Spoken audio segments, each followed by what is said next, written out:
Yeah, hi, my name is Ahmed. I come from the glorious country of Iraq, and I'm a born Muslim.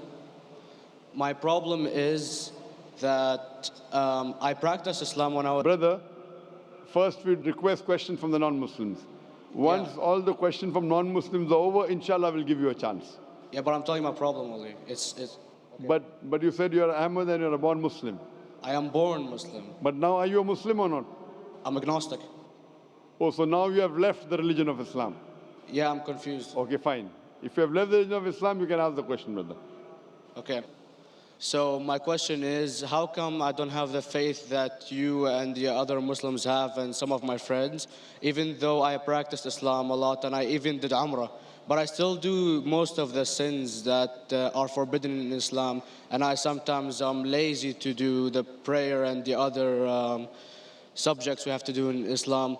I have read many books and about other religions and conspiracy theories and documentaries and such. I even have seen your own videos on YouTube, and there are many questions that go around my head about Allah and the Messenger and Muslims in general.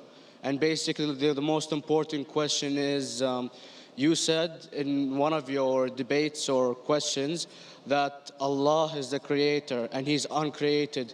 But I have realized, how can the uncreated exist? And if He exists, how can we notice Him? How can we see Him or hear Him or feel Him or know of His existence if He's uncreated in our own dimension or so? That's one of the questions. Brother Ahmed said that he is a born Muslim. He comes from Iraq. He read the Quran, he read the books, but he commits many sins. He believes maybe sometimes he's agnostic and he's lazy for praying. Brother, before I answer your main question, if you do sins and if you're lazy for praying, that does not make you a non-Muslim. As long as you believe that praying is fard, sometimes you miss, it's a sin. It's a major sin that you sometimes don't pray, but that doesn't make you a non-Muslim. If you say praying is not required, then you're doing kufr. But if sometimes you do sin, sometimes minor sin, sometimes major sin, it is haram, it's forbidden, but that does not throw you outside the fold of Islam. There are sometimes waswasa of the shaitan asking you, you're a Muslim, but this is wrong in Islam, this is wrong. And it does deviate the person's mind. At that time, maybe your iman may be low. But these things should not make you consider that you're non-Muslim. Regarding a question that I mentioned in my speech, and you're right, that Almighty God is the creator, but He Himself is uncreated.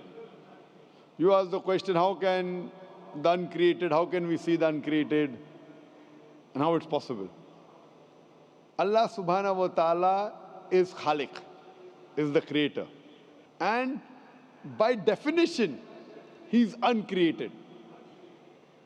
Because normally people say that when they try and prove in logic that everything has a creator, who created this table, the carpenter, from where he got, from the tree, who created the tree, so it goes back to Allah.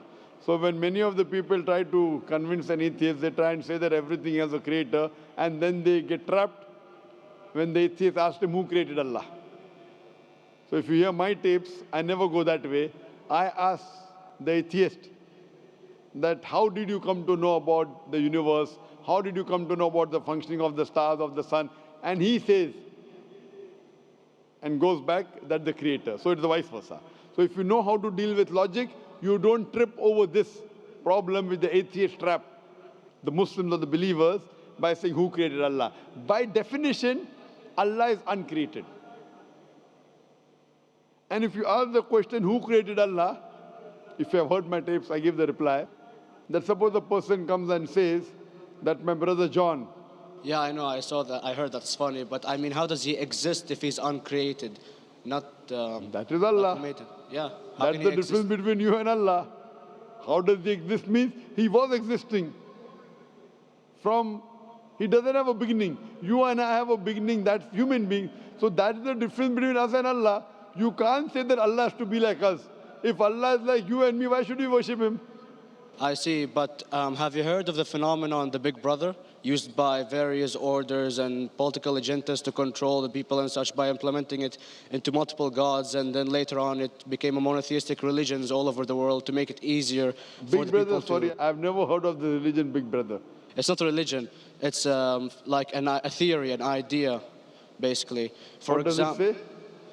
yes. What does this idea say? What does it say? Is that when you have a big brother, it's easier for you to live life. When you have someone watching you the whole time, understanding you the whole time, protecting you the whole time, being with you the whole time, and you can talk to him, although he never talks to you back, maybe in your dreams, due to your mind and such, it's easier for you to live. While a human who does not have a big brother and is not easily controlled into doing so and is having complete freedom is a danger for the major ruling powers and such. So what does this say? I don't understand. Big Brother may be the Big Brother may not be the. So what does it have to do with Islam and God? What does it have to do? Because basically Allah is watching you the whole time. He So you want to knows. say that Allah is like a Big Brother? Indeed, you use him for your protection so you won't be scared. You know what I mean? See, this is the hypothesis. Hypothesis. If you have heard, how do I convince an atheist? If you have heard my answer, that you said that you're agnostic, you're atheist. Yeah. So first thing I do to an atheist is I congratulate him. What? I congratulate him. Have you heard my answer of atheist? Yeah, you congratulate them and stuff. But I haven't seen your debates with the atheist. I just saw your answers on some questions. Fine, so you haven't seen the answer of atheist. No, but I've seen your debate with David William Campbell. And that showed. William Campbell is not an atheist. Yeah, yeah. Now, when an atheist tells me he does not believe in God like your theory of Big Brother, Yeah. and if you believe in that theory, I will ask you, first thing I do to the atheist, I congratulate him. You know why? Yeah, because they think and they don't follow what their parent does and such stuff like that. No. I congratulate him because he is not doing blind belief. The other people are doing blind belief. He is a Christian because father is a Christian. He is a Hindu because father is a exactly. Hindu. Most of the Muslims are Muslim because father is a Muslim. He is thinking. He says there is no God. He has said the first part of the Islamic Shahada, La ilaha.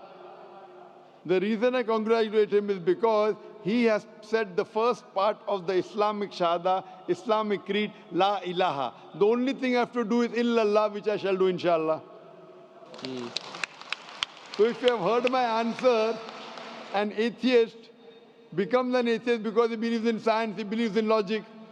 Or I ask him that if an equipment is bought in front of him, which no one in the world has ever seen, and if the question is asked that who will be the first person who will be able to tell you the mechanism of this new equipment, what is the answer? Of course, he's going to tell you the producer or the maker of this equipment. Creator, producer, maker. So when we ask him questions that how did this universe come into existence, he will talk about the Big Bang. This what we're going to talk is already mentioned in the Quran 1400 years ago in Surah Anbiya chapter number 21 verse number 30. Avalam yaral lazina kafaru anna samawati wal arda kanat ratkum fataknahuma. Do not the unbelievers see that the heavens and the earth were joined together and we clove them asunder. This what you came to know 50 years back is mentioned in the Quran 1400 years ago. Who could have mentioned that? Well, in various civilizations in like 2000 or 5000 BC before Islam came or Christianity itself, there was various civilizations that are good in astronomy and they know more about our solar system than we do now, sadly. And Brother, your knowledge of science is little, not in-depth. I do agree. There are certain things which were known as hypotheses. For example,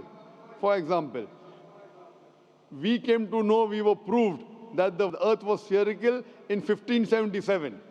I know that in 6th century BC, there were Pythagoras who believed that the earth was spherical. But the same Pythagoras who believed the earth was spherical also believed that the earth was the center of the universe, which is wrong. You show me one civilization which believes 100% what the Quran has mentioned. I challenge you. What you say, so do you mean to say there was a person who said, okay, this civilization, out of 100 things, these 2 things are right. Out of 100 things, these 5 things are right. Out of this 100, and picked and chose. Who can do that? No one besides the Creator. Even if you know that there were 10 different civilizations, hundreds of civilizations, there is not a single civilization that you know in the past which knew 100% of science what we know today. So where is your logic? Where is your theory?